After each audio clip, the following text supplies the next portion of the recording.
It was good, Hutchie. It's exactly what the club needed. Their pressure was good all night. They just, obviously their ball use just wasn't there, but they finished strongly. They came hard, and it was that man, Lloyd.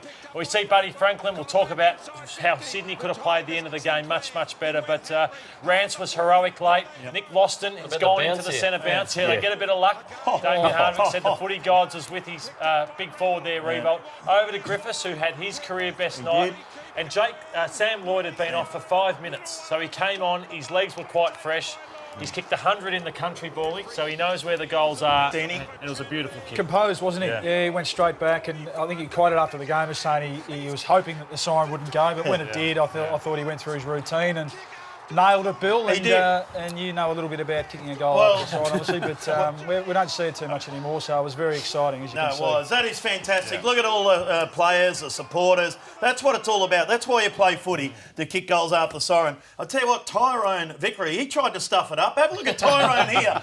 Lloyd is kicking for goal. Have a look at him on the boundary here. Here's Tyrone. He runs off the bench. He says, kick it to me, kick it to me, kick it to me. I can win it from there. And the assistant coach had to come and get him and say, you're not on the ground, Tyrone. What is he doing? Come on, Tyrone. Now, Lloydie, you mentioned about Buddy Franklin. Dean Towers, have a look at the clock here with 53 seconds to go. So free kick paid to Towers, 53 seconds left. So you just ice the clock now. He does not look laterally. Lance Franklin, you could soak up another 20 seconds there. I reckon if Dean Towers kicks that ball to Franklin, you've been a bit harsh. There's no way that Richmond don't win that game. How's he been You've been harsh, aren't you, Brent? How have I been Why harsh? would you look to the boundary at that stage of a game? Because you are... what is wrong with you? You are a journalist. I understand that. You've never played the game. Don't embarrass yourself in front of your kids over there. I'm looking for Tyrone Vickery. He should have just kicked it sideways. 20 seconds. Well, you don't naturally look that way at the time of the game. When there's a minute to go. All right, move on. Marquee matchup. Lloyd, you were there. It was just a dead set brain fade. That was a brain fade, wasn't it? And his kids here, he's a bit rattled. Move on. Lloydie, marquee That's matchup. normally good. He's normally good. The best forward in the comp against the best defender last night. It was Buddy who probably took the points in the end, obviously kicking 5 goals. But we've spoken about Rance there. Just his last quarter, but certainly his last 5 minutes. Some of his efforts here to really have an impact on the game. You see coming off his man, taking a risk, but no wonder he's the best defender in the game. comp. You can almost fit them both in the votes, Rance and also Franklin last night. Well, we'll see if Lloyd does a bit later on. He was great this last couple of minutes, wasn't he? Yeah, he was fantastic. This kick over the head here, Bill, if he misses this, it probably gets locked up in their forward line. But how far does it go? Yeah.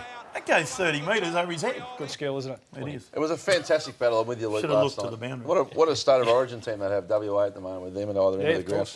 Yeah. Matthew Lloyd, an unbelievable demise for the Swans. They don't not normally loose to dropping a game like that in those circumstances. No, Brownie will highlight the poor Swans shortly, but I'll talk about the positive Tigers. I think where Richmond are poor is they're conservative. They're too conservative with their ball movement. I just felt that Richmond, when the game was there to be won late, they took some risks, and that's what Richmond have got to do.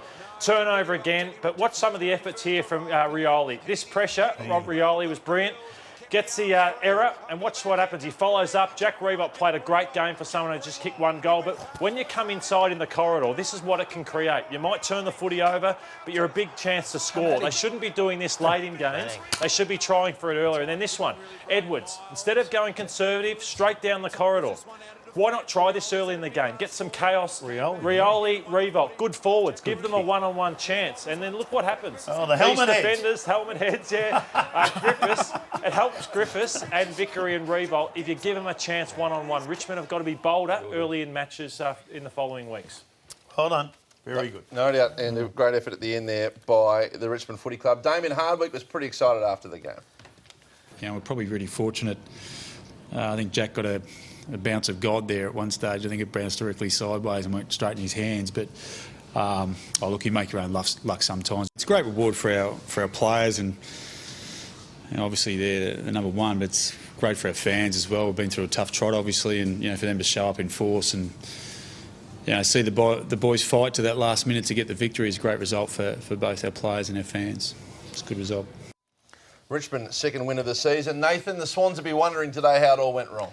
Yeah, Sydney have an elite midfield. They have an elite forward and ruck department as well, but they'd be worrying about their ageing key backs.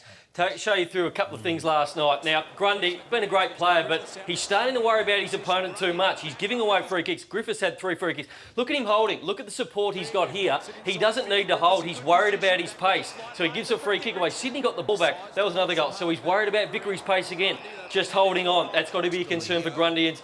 And this man, Ted Richards, one of the bravest men, but I've never seen him be as confused as what he was last night. Whether that's the helmet, the issues that he's had, I am not sure. But have a look at this one. This is perfectly set up for Ted Richards just to knock it back 30 metres. I don't think he wanted to go commit his body on that occasion. And then this one again. You would never question Ted Richards, but should he have been playing last night? They need to get that right to be premiership contenders. Good vision. Nash, well played. Damian, there was a security issue. A peculiar one before the game last night. It is a peculiar one involving Nath's good mate Jake King. Denied entry to the game before it actually started. We've spoken to his lawyer this morning, and there's going to be a form of complaint laid against the MCC on behalf of Jake King. This is John Gdansky. This is an example of bouncer bias, and the MCC needs to be accountable for the bouncers it uses. Jake and his partner had walked up. She opened her bag, it was wide open to be looked at. They wouldn't be looked at it, and they were told to go to another line. There was nothing that said they had to go to another line. I'll be writing to the MCC seeking a formal apology and asking for compensation. There were police involved at the end of this little altercation, we shall say, between the security and Nathan and Jake King. So there was a fight? No fight, verbal, but it did reach the stage where the security staff called the police over, and the MCC this morning has told us that it was a simple matter in their eyes that refusing to comply with ground entry regulations means you don't get let in. But as you can see, John Gdansky on behalf of Jake King is going to take it further. Just didn't like being moved to the other line on Jakey, did he? That's what it could be. Yeah. Bouncer bias. Bouncer bicycle. Nice work, push up. Now, wasn't his homecoming game? That was last That was week. last It week. was the It was hero Nick last Daffy week. last night.